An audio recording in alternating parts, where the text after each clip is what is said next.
Hello, Photoshop enthusiasts. Welcome back to our channel. Today, we're diving into a crucial aspect of Photoshop, saving your precious photographs. Stick around as we explore the best formats and workflows to preserve your edits. Let's get started.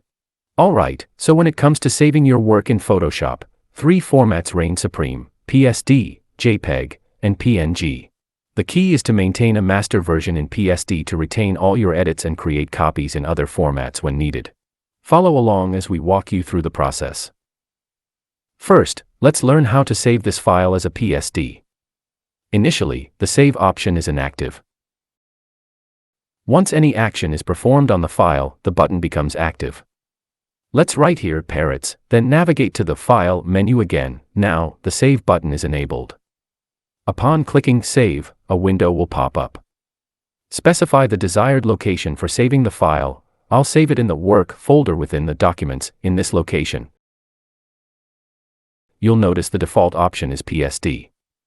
Click on it to reveal additional file formats. We need to save it as a PSD, so we select PSD here and assign a name to our file. For now, I'll keep the current name. Finally, click the Save button to save your PSD. The file is now securely saved. As you continue editing, remember to save your progress regularly using the keyboard shortcut Ctrl+S on Windows or Command+S on Mac. This ensures you don't lose any of your hard work. Now, let's say you want to share your masterpiece online. Most websites won't accept PSD files. No worries. We'll create a JPEG copy.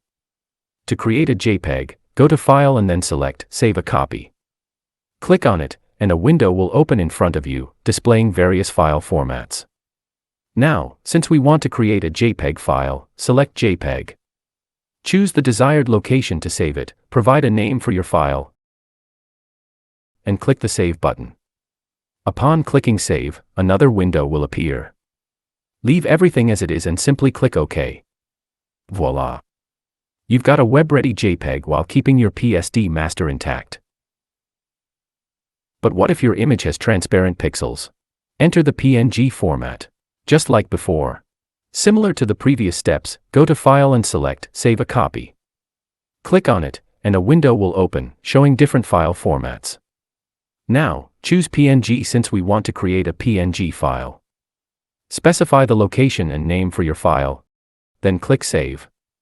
Another window will appear, leave the settings as they are and click OK. Voila!